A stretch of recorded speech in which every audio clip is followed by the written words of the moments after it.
Hi there, welcome to another episode of I Talk with Nana. I still remain your host, Nana. And if you're dropping by for the first time, thank you so much for finding my podcast. I really appreciate it. If you're an old timer, thank you so much for staying consistent. You guys are amazing. I love you, and I really see all you do. And I do not take it for granted. So, welcome to another episode. Today, we'll be discussing something that I think is about time, something that can be a bit personal, but also a lot of people may be feeling the same way and may not have had words to express how they feel. That is why I Talk with Nana is here for you. And at the same time, we'll be learning a couple of things on here. So, today, we'll be talking about the feeling of confidence. So, am I really confident or am I just performing confidence? We're going to find out shortly. Now, the question remains, am I really confident or am I performing confidence? These are the issues and these are questions that nobody really has an answer to. Now, confidence is applauded. Don't get me wrong. Confidence is very important, is applauded, is attractive, it's desirable. A lot of people desire to be confident. I've had a couple of people walk up to me and say, I like the way you're confident, I like the way you walk. I've had a total stranger walk up to me and said, I like the way you walk with your head up high, like your shoulders are like you walk with so much confidence. And it made my whole day. In fact, my whole week was made. For something that happened a while back, I still remember, you know how good compliments are. So confidence is applauded, is desirable, is attractive, but let's be honest. How many of us look confident but still go home questioning our actions and questioning ourselves? Are we truly self assured or are we just performing what we want people to see or what people expect to see? Now, in this episode, I'm going to unpack the difference between being confident and the difference between um, being confident rather and acting confident and how we can bridge the gap. Now, true confidence is quiet. That's how I like to describe confidence. True confidence is quiet. It's not necessarily when you raise up your hand in all locations to have a contribution or when you do certain things, when you're loud about certain things, that's when you're confident. True confidence is quiet. It doesn't need a stage or applause. When the storm quiets out and when the applause is not there, when the stage is not there, are you still confident? Do you still have that confidence you had when the stage was there? That is the question you need to ask yourself. So true confidence is quiet. True confidence feels internal, not just projected. When people are not telling you that you are a confident person, when people are not applauding you for the things you do you still feel confident in that thing you know or that thing you do? Is it internal or is it projected through others or projected by others rather? That is where you need to check your confidence. Performing confidence is often reactive, is a cover up for insecurity. A lot of people who tend to project or perform confidence, it's a cover up for low self-esteem. Yes, it's a cover up for insecurity. There are things that probably they're insecure about. Maybe they do not want people priving, they do not want people getting into them, they do not want their esteem to be shattered or broken, so they start to perform confidence. But true confidence is not reactive, it is the performative confidence that is reactive. For example, saying I got this, but you're panicking internally. Now, don't get me wrong, there's a difference between encouraging yourself, speaking positively, and performing confidence. They all have different. Performing confidence is that when you truly know that you do not really feel this thing or do not really know this thing. Speaking positively is when you are being optimistic, knowing that, okay, all things crossed, no matter what happens, you're optimistic. Now, being having faith is, as you know, a Christian belief, is you knowing that no matter what's shaking me down, yeah, I know that this thing's gonna come through. But when you're panicking internally and you're saying, I got this, your confidence can be termed to be performative, even though it's a way of boosting yourself. But still check, are you really boosting your confidence or you're performing your confidence? Now, dressing powerfully but constantly overthinking your appearance, that is something that a lot of people struggle with. You see a lot of people, they're all decked, all dressed up in their suits, their beautiful dresses, and then but every single time they always, when they look by or pass a mirror, they always have to get validation from someone. They always have to overthink their appearance, like, am you sure I'm getting up? Are you sure I'm getting up to this standard? Are you sure? Then really you're not confident. You need to be able to be confident in your body. Now, this is something I've talked about in my podcast earlier on. I talked about battling low self esteem, part one and part two. In the part one, I talked about how I battled low self esteem for a really, not really a really long time, but I battled low self esteem for a long time. I think most of my secondary school was battling low self esteem because of my physical appearance. I know I would look good, I would, my clothes all nice, but then I felt that my physical appearance was never enough, so it caused low self esteem. And but in all of that, I was still being confident, which now I think about it, that was performative confidence. Now, leading conversations but feeling small inside. That's what a lot of people do. You hear the loudest voices in teamwork, group work, they are leading conversations, but then they still feel like they're not capable enough, or they're not up to standard. Then your confidence is definitely performative, and you need to checkmate that. Now, where does performative confidence come from? One is childhood experiences, being told to be brave before you are ready. Now, a lot of parents tend to do that. They think they are encouraging their children, they think they are pushing their children to better versions of themselves. But the truth is that most times you are pushing that child to go and do something unprepared. So now what do? They become confident, but in a performative manner, because they're not trying to let their family down, and because they're not trying to disappoint the people that have sent them. They start to perform their confidence, and that's where performative confidence comes from. So childhood experiences, number one way to get performative confidence. Another thing is social media culture, where everything looks polished, real feelings got hidden. Now, the thing is that nobody really comes out to show their bad life out on social media, unless maybe you live on social media, you earn on social media. It's recently on TikTok that people started showing videos of themselves, maybe living their bachelor houses, maybe poor people, people who are struggling, showing their struggles and everything. Before, it wasn't like that. Social media was so polished. Before you post your pictures on, you're wondering, oh, how do I look? Is my skirt okay? Is my earrings okay? Is it showing? Is my head looking big? Is my ear looking inflamed? There are a lot of things you're checkmating. And so it starts from there. Everything looks polished, that people start to act all confident and bougie up there. But when you really meet them in person, there's really nothing more they have to offer. Now, survival mode. And to talk about social media culture again, because someone is termed a celebrity on social media, it's like almost when you see them, they tend to have these ooze of confidence. Meanwhile, a lot of them don't even know anything. Now, another way to get performative confidence is survival mode, faking it, because showing weakness isn't an option. This is particularly for men. Most men tend to be in survival mode all the time, so they fake their confidence. They want to do the things that guys are doing, because weakness is not an option. Sometimes weakness is an option, sometimes strength is an option, sometimes rest is an option. Don't perform your confidence. It doesn't really help out in the long run. Another way to have or to get performative confidence is cultural pressure, especially in African societies. We are being told being bold is admired, but vulnerability is shamed. That is very correct. Being bold, when you're being bold, it's really admired. A lot of people are like, oh my God, you're bold. Even when it comes to funerals, when it comes to burials of loved ones, you see a lot of people consoling people and saying, be bold, be strong, be there for your family, be there for your remaining loved ones. A family loses the father and people are looking forward to the first daughter or the first son, say, be bold, you need to be bold for your younger siblings.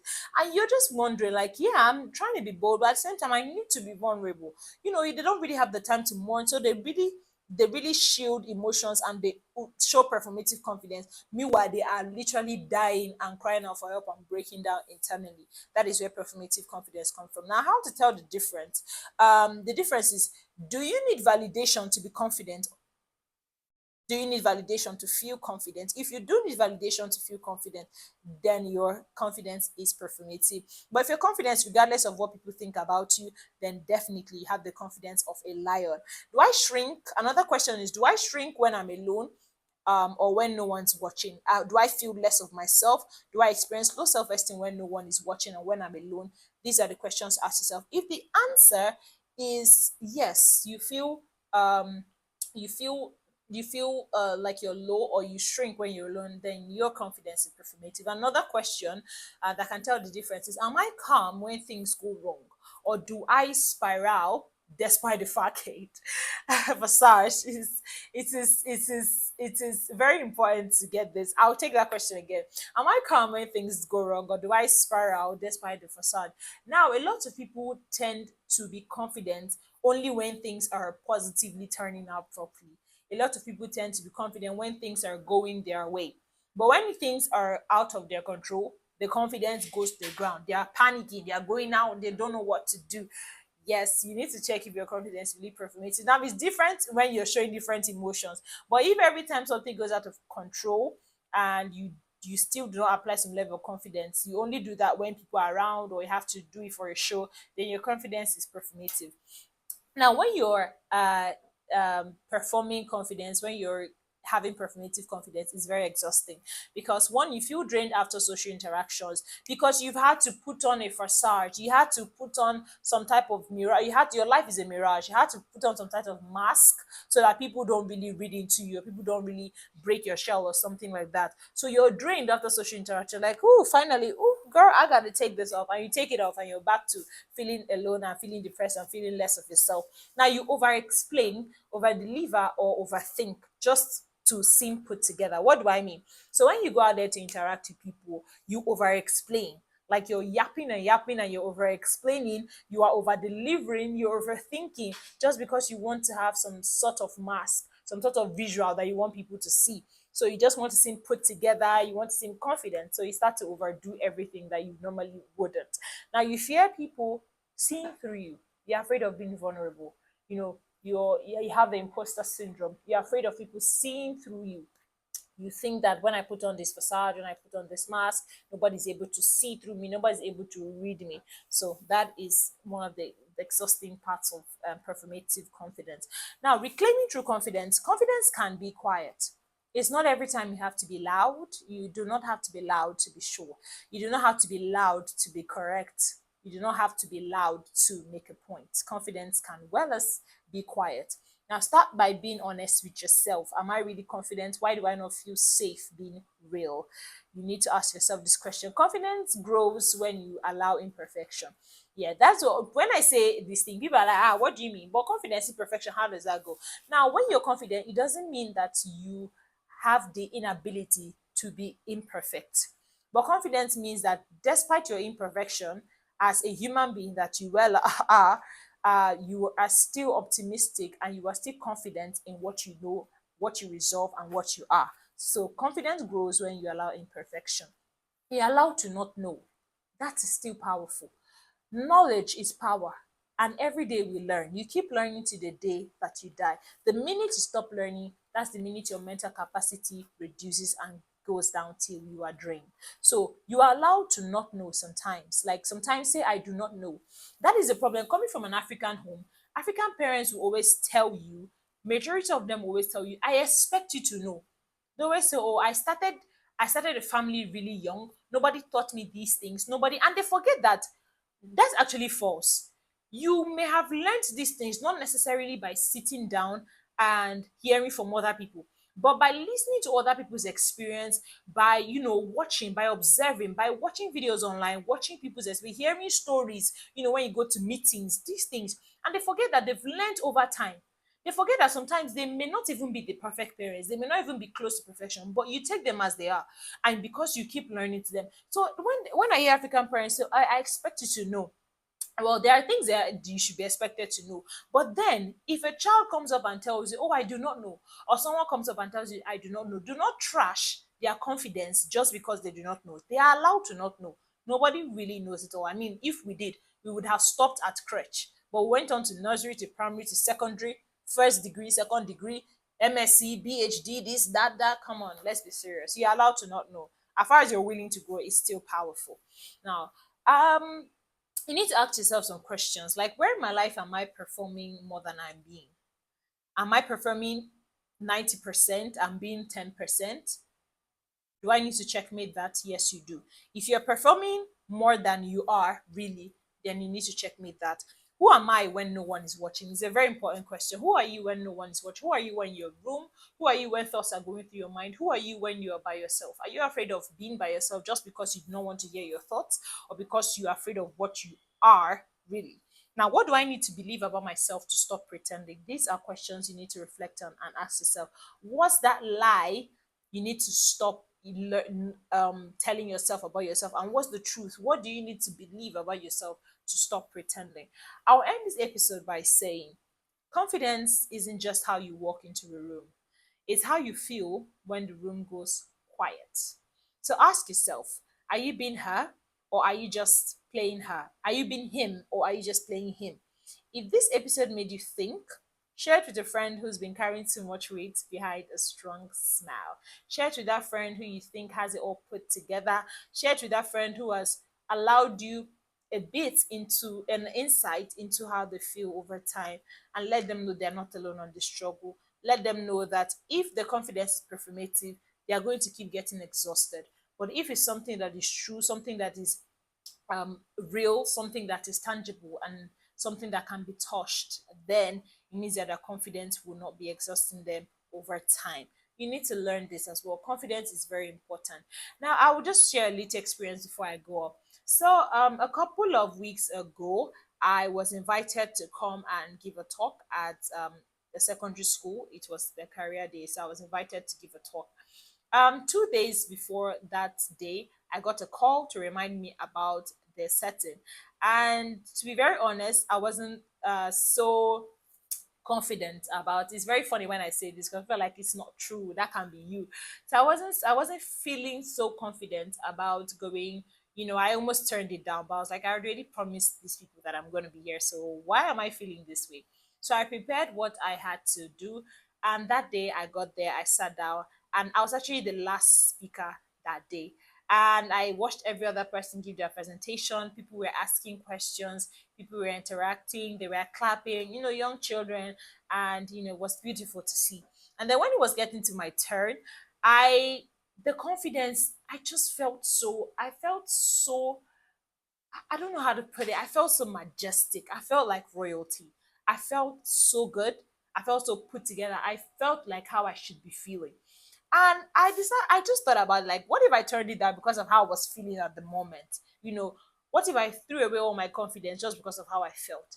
And I got there, I did my presentation, and I'm not trying to brag or anything, but I'm just here to tell you that I had one of the best presentations that day. I'm not here to brag, I'm just letting you know. It was a very beautiful experience. It reminded me of who I am. And this is something I do. This is something I stand before crowd. I give speeches, I give talk. In fact, I'm gonna put up a picture one of my on my social media one time. When I was in nursery 3, graduating to primary 1, I was asked to give a speech. I practiced so much for that speech, and I did not know the crowd I was dealing with. So I practiced so much for that speech. Now we did our graduation in a secondary school a university auditorium. So they were outside watching, while inside were the pupils, parents of the pupils, guidance teachers. So the hall was packed. And so I came out because I was still small, and the podium was higher than I was. I had to stand on a chair. I came out and I gave my presentation, and the applause was amazing. I think that particular thing was the beginning of the boost of my confidence. And my parents always say I've always been a confident child right from when I was little, even though I lost it at a point when I was battling low self esteem. But I'm back now, and that is why I'm here before your screens giving you this beautiful information. So, this is not something that is far fetched from me. This is something I've experienced over time. At the point, I had to tell myself the truth that at the end of the day, if my confidence is performative, then I really am not confident. I'm just someone who is scared of being broken into, or someone who is scared of being seen through. But I had to put myself together, get my thing up, and that is how I Talk with Nana is born. And that is why I'm here to help you out, get out of your shell, and tap into potentials that you did not even know that you had. So do not forget, confidence isn't just about how you enter a room or how you walk into a room. It's really about how you feel when the room goes quiet. I hope this episode is able to help you. And don't forget to tell your friends, to tell their uncles, brothers, sisters, wives, sisters, neighbors, church members, governor's wife, that this is Nana and I Talk. To have a fantastic day and week ahead. Bye bye.